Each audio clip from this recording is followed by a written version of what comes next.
when we solve for the wrong problem. It's pretty predictable. A, the problem doesn't get solved. And B, we typically create some other problems. That actually gets us further away from the solution. I am so excited about this episode because I am joined by our director of coaching, Tony Ferraro. Tony, welcome. Kate, it's great to be here as always. I love doing these. Really psyched about the topic today because it's so relevant. So looking forward to it. It's going to be a fun one, as they always are when we get together and have these fun, meaningful conversations that help our listeners become better leaders as they work towards their culture and helping their people become the best version of themselves. So we were talking yesterday about, okay, what should we do this episode about? And there's so many great topics and so many conversations that we're having with really wonderful leaders about what's going on in their world. And so we decided, hey, let's talk about, are you solving the right problems? It's a great topic. It is a great topic. It's a great topic because most of the time the answer is no. If we're honest. Yeah, exactly. And even when you know about the concept, you still make the mistake. So I was thinking as we were talking, we decided that's the topic. And so this old commercial came to mind. It was an ESPN commercial. They used to do these great commercials with athletes. And one of them was with Ricky Fowler, who a golfer. And Ricky Fowler used to wear these like neon bright outfits. It became kind of a running joke about whether he was colorblind or not. And so they did a conversation where a commercial rather, where he walks into this break room. He says, "Hey, Ricky, how you doing?" He says, "No, I'm dragging today. I sure need some coffee to get me going." So he walks up and he picks up the coffee handle, and the guy says, "Well, that's decaf." And he says, "No, it's not." He says, "Yeah, it's got the orange handle." No, and he takes it, and he pours it in the cup, and he sets it down. And then he picks up this carafe of orange juice. And the guy's like, "Ricky," and he just puts his hand up and he pours the orange juice in the coffee and he drinks the coffee, he spits it out in the sink, and then he starts pouring the orange juice out. He says, "Man, that milk's gone bad." And so he's colorblind. That's the issue. Oh my God. Not the milk going bad. So that's what happens quite a bit when in a company team or your work team or what have you, is we end up solving for the wrong problem. And the reality to that is when we solve for the wrong problem, it's pretty predictable. A, the problem doesn't get solved. And B, we typically create some other problems. That actually gets us further away from the solution. And I was thinking about that. I was doing a little research on leaders in crisis management and was watching a documentary on 3 Mile Island. I'm old enough to remember 3 Mile Island and a nuclear accident in the United States. And the idea of this nuclear reaction, just one thing happens, which creates a bigger reaction, which creates and it just keeps going. That's what happens when you start solving for the wrong problem. And interesting enough, just to get off this topic, but in that documentary, they mentioned that there were 6 mistakes or 6 things that happened that caused that accident. And 4.5 of them, as they described it, were human error. So we spent 30 years talking about how bad nuclear power was and shutting down all these nuclear plants. It just turned out that these 4 guys at a console made some really bad decisions. And that's what led to the problem. So that's what happens when we start solving for the wrong problem. Something that comes to mind so often is with businesses, a lot of times when business is slow or revenue is down, what do most people immediately go to? We need more leads. It's always a lead problem, right? So now you're thinking, oh, it's got to be a lead problem. And so we just have to generate more and more leads. So they're focused on that. That could be the problem. Or it could also be, if we reframe the problem, it could be, oh, wait a second, we actually get a decent amount of leads. We're not closing any of our leads. And so is it a sales process problem? Is it a middle of the funnel? Maybe we just need to feed them more information. So by the time they get through the sales process. So anyway, that's what's fascinating to me is yes, we have to figure out the right problem. And then, so now we have okay, we have to figure out the right problem and then find the right solution, because then you think about, do you have the right problem, but you're solving for it the wrong way? Do you have the right problem and you're solving it the right way? That's where we want to get to, right? That's the ultimate goal. But we might have the wrong problem, but solving it the right way, right? Can you imagine you have the wrong problem, but you're solving it? You're figuring it out. So if your problem is generating leads, maybe you've been able to figure out how to create more leads, but nothing's changed because you're not solving for the right problem. And then, of course, the wrong problem, the wrong way, which We don't want to be there. We don't want to be So- there. That quadrant is not where you want to land. Yeah. So I think it's absolutely. like interesting to think about things in that regard and where you are and whatever problems you're dealing with. Like, is it truly the right problem? So I know you work with a lot of leaders, and this comes up often when thinking through how are they growing, what are they doing, especially when it comes to people, because people are going to people. And so with some of the people challenges that they're having, what are some questions that you ask leaders when it comes to finding the right problem? If we relate this, say, for example, to our own lives, everybody can do that. And I think like one of my children was talking about, they wanted to start getting up earlier. So their solution, they thought the problem was they weren't getting to bed early enough to get up earlier. And so the solution they chose was to try to get to bed earlier.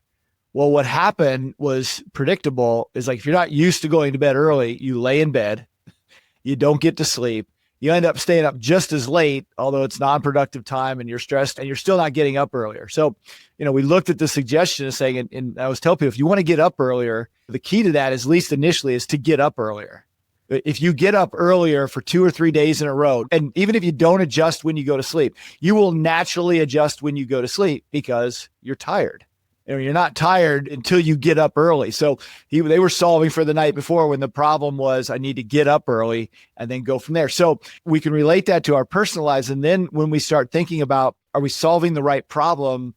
I think what you said is important, just some of these fundamental things to understand. There aren't a ton of new solutions.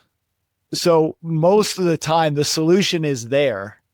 It's, can you match it up with the correct problem? So I think it's important to understand that. Then you can start asking those questions. Was it Einstein that said, if you gave me a problem, I'd spend the first 55 minutes coming up with the right questions and then come up with the solution, so I'm not solving for the wrong problem? A couple of them I think are really interesting. One of those, it's, if the problem you're trying to solve wasn't the problem, what else might it be? Let's just stop for a minute, because you say you have a leads problem, Kate. If, for example, for whatever reason, we found out that the number of leads really weren't the problem, what would the problem be? And all of a sudden, you've put that thing aside and you've at least come up with an alternate solution. It gets you out of functional fixedness, I think is a psychological term for it. You get nailed into one way of thinking. So that's not a bad question. Like, well, if that's not the problem, what could it be? And it just gets people thinking. It gets us out of first option bias. If this is amazing to me in meetings, the first option that comes out becomes like the default. And then all the solutions are variations of that.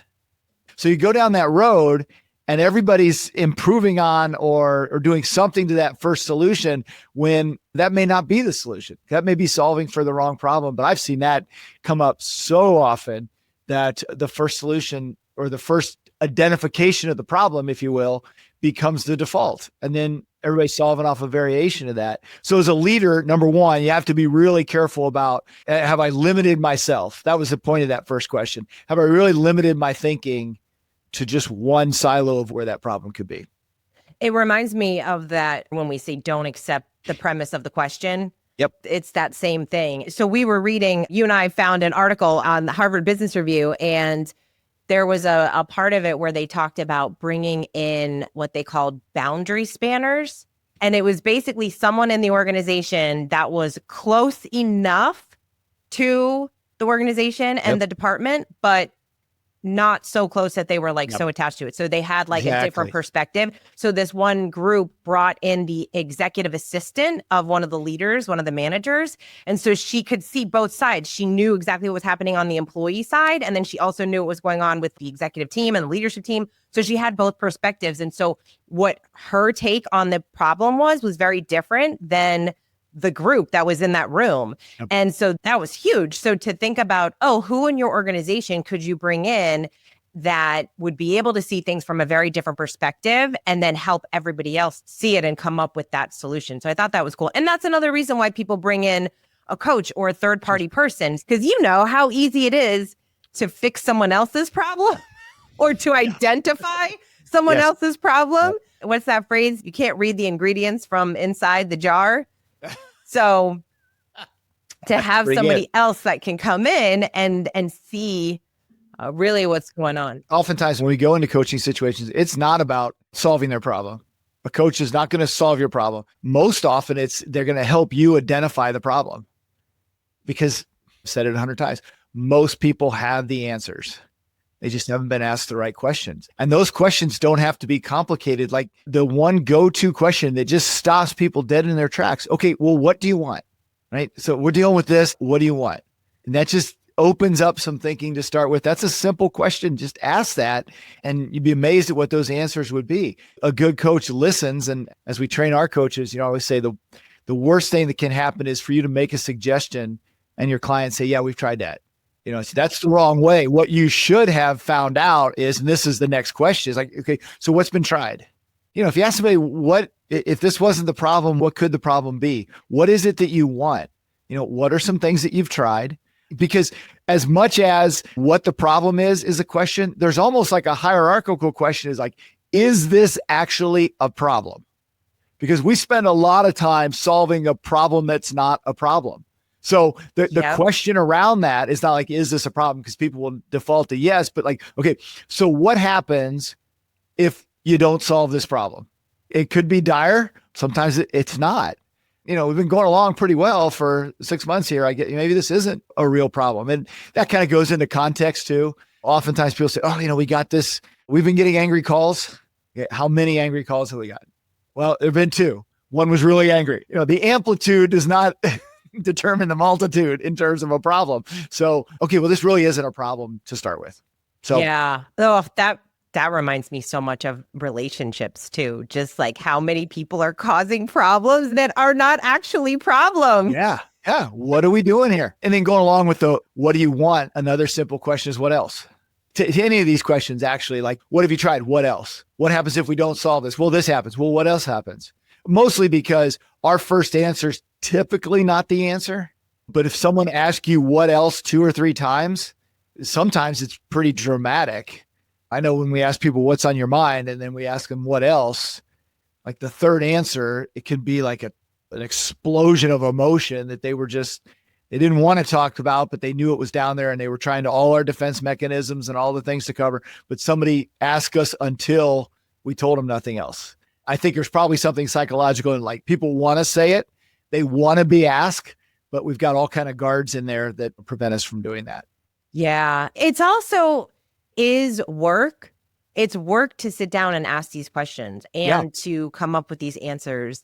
And I think that so often a lot of teams are so busy just doing more things. Like, well, we're still trying to solve for this problem and you're just doing and doing and doing instead of, okay, hold on. What's that story about the 2 guys that were chopping down the trees with the axe and they were working really, really hard, but the one lumberjack was able to chop down like twice as many trees as this other guy. And he's like, and the other guy's like, wait a second. But the guy that chopped down twice as many trees, he leaves and goes on break for an hour every day. And the guy comes back and says, how are you chopping down more trees than me? I don't take any breaks. I keep working and chopping away. And he's like, what are you doing on your breaks? And he's like, I'm sharpening my axe. That's right.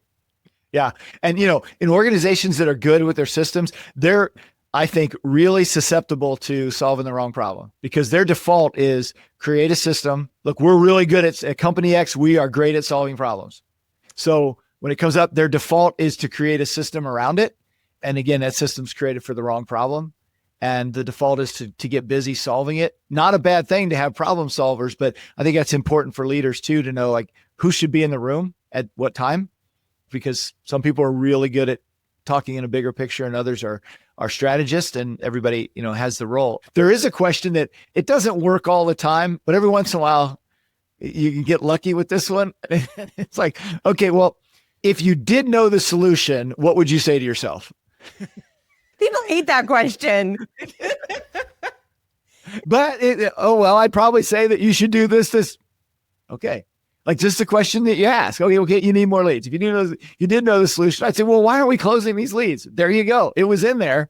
And so yeah, it didn't always work, but it can get you out of it. Another one that can be helpful is like, look, in this whole thing, what do you wish was easier? And sometimes it's like, well, we come in here, we talk about this 6 times a year. I just wish that, our sales process was smoother so that we would close more leads and then we wouldn't have to worry about getting more leads. Oh, okay. I have a question around process. So we talked about process, and obviously organizations at scale, they have good processes. As a company is growing and scaling, it can be so easy for us the company's growing and we're adding new components, adding new parts, but we're keeping the same process. And that's where sometimes things can be challenged. So what would you recommend for someone who maybe it's time to revisit their process and take a look at that and see if there is some answers or some better questions to ask with the process? Yeah, I think that's legit, and rightly so. Again, when you have real good strategists, we have real good executors on a team, they can get very married to a system, and it may or may not be scalable. And what worked at one point doesn't work with either more or with added components. And then so when you start questioning systems, there's some pushback that can happen there. I think the question to ask, and it's a Jeff Bezos quote, but the question to ask is, has our process become the product? Yeah, we're doing this and we feel like we've accomplished, but we're not getting the outcome that we originally wanted. But like I say, it's tough because people get very proud of the processes they create. And it's a good thing that in your organization, people are committed to the process. But when you have to start looking at, are we still doing the right thing? Then that gets a little difficult. Another sports analogy, when Nick Saban was coaching at Alabama, they had a lot of success and they did it a particular way. We played defense and we run the ball and we're tough and he even complained one year about how this trend was coming where the game was getting faster and they were taking less time between plays. And he complained about it, what's going on with the game. But he hit a point where saying, rather than complain, we've got to adapt. He hired someone, Lane Kiffin, to come in to modernize or to do more of what they needed to do. And it totally changed where they were and allowed them to continue that run that they were having. Whereas, you can say, this is our identity. This is what we're going to do. It's worked in the past. It'll continue to work. So a real leader knows what those watermark lines are. Like we say, you can drill any hole you want in the boat as long as it's above the waterline. You have to know where those are. Challenging that assumption, has our process become the product? Are we more focused on system than we are on outcome? If that's the case, then maybe look at our systems. At the same time, you have to tell people, you've built a great system, but we need something different right now. So let's take those talents and do something different. And sometimes you just have to blow it up. We're not doing this anymore. So how are we going to solve this now? Yeah. We're not going to do that anymore. Or in the case you were talking about, we are going to invest zero money in attracting new leads. That's it. Okay, that's that part. That stake is in the ground. Now, how are we going to solve this problem?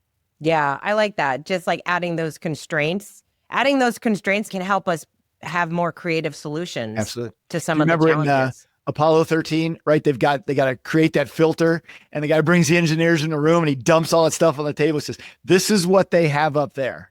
We got a round hose and a square box. How are we going to connect these with this? And then they just got ingenious. So go. Yeah, I think now go. Go. Yeah, You're absolutely. Out. That is so interesting. I mean, I think some of the most creative, innovative products come when we have to give ourselves constraints. What I love about this whole idea of, are you solving for the right problems? And we're talking about it obviously from a business perspective, but just in life in general, whatever it is that you're going through, like that's why I really appreciate that question of, what's the real challenge here for you? Right. Like, yes. What's the real challenge here for you? And that really drills down and you can figure out whatever, we work with a lot of people around their dreams. So whatever dream you're trying to achieve, whatever dream life you want to try to get to, what is a challenge for you? Really, it's a lot of self-reflection and a lot of self-awareness to figure out what those answers are. And it's interesting. If somebody's battling with something physical or something, they'll always say, like, what's the problem? Well, it's just me. And my answer, well, of course it is. I mean, it's your problem. That's a known quantity. It is you. But let's be fair. People are often like too hard on themselves and they'll attribute things to motivation. I just have to be tougher. I just have to do this. When the reality is, like, I'll say, look, you've tried this and this, right? Now you can look at it and say, I failed in all those. Or the way I looked at is, you're motivated. Look, you've tried these things. It's not like you're sitting around doing nothing, right? So maybe it's not motivation. Maybe it's strategy and execution.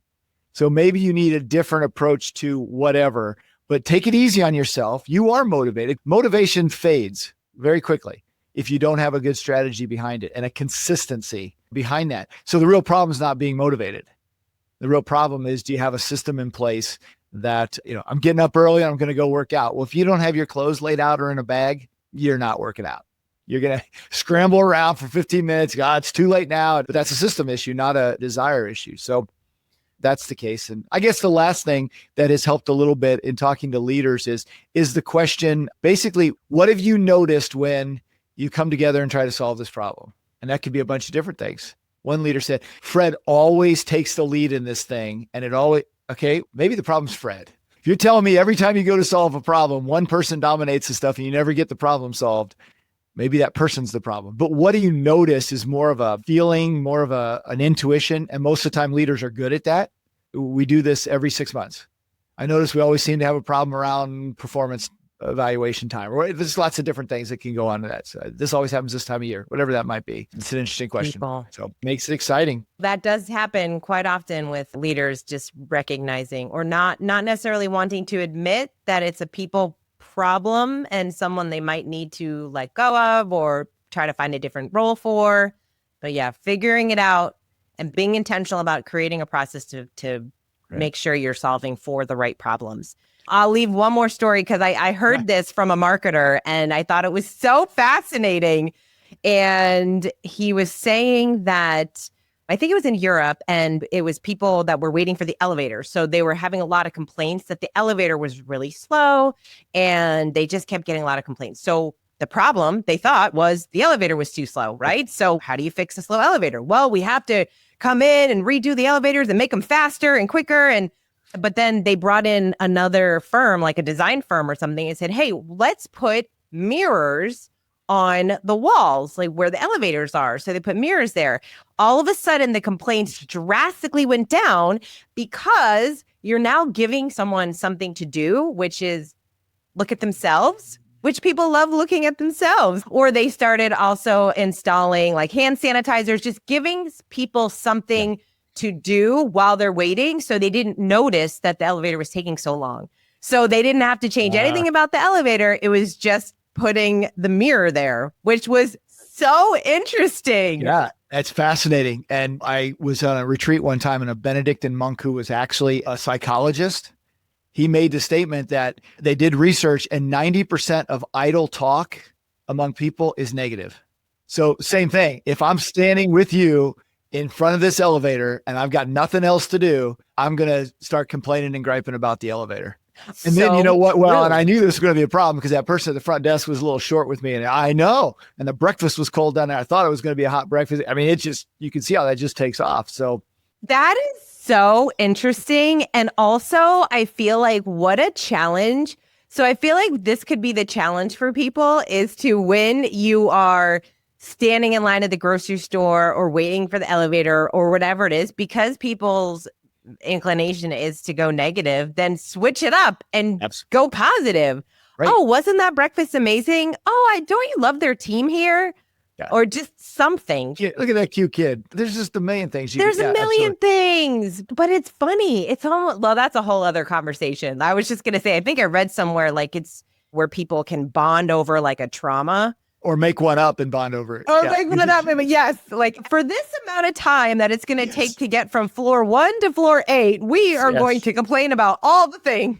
Absolutely. Because then we're connecting. Yes. Oh my gosh. Yeah. All right. Well, Tony, this was awesome. I hope that everyone listening take at least one of these questions, one of these stories, something that had at least made you think about your business in a different way, your life in a different way, trying to get to the root of the right questions. And when you start to reframe it this way, it's cool. It does take practice, right? This isn't something that you just figure out immediately. And that's the benefit when you got a coach and you're going to have that conversation and you know they're going to ask you the question, then you got some accountability there too. So yeah. Tony asks all the tough questions to make sure that you get off the phone, and you might not always love it, but you'll love it after. Yeah, I had a client say, I hate you the other day. So oh, awesome. Yeah, that's a good sign. Yes. When you get comments like that from clients, you're like, I've done my job. Done my job. You're welcome. That's what we'll tell ourselves. Yeah. Oh my gosh. So if you're listening, we hope that you take some of these questions and it supports you in figuring out whatever solutions that you need, whatever problems you're trying to solve in your business. And of course, we would love the opportunity to work with you on coaching and what that would look like in your business. Again, just having that third party person is so it's so great to just have someone that's going to ask those tough questions and hold you accountable to answering them and to bringing those to your team. And so we would love to have that conversation with you. You can go to floydcoaching.com and someone on our team will reach out to you. Tony, always so fun to chat. Thank you so much. No, thank you. My pleasure. This was a fun one, and we so appreciate all of you for listening. Thank you for being here. And until next time, lead with culture.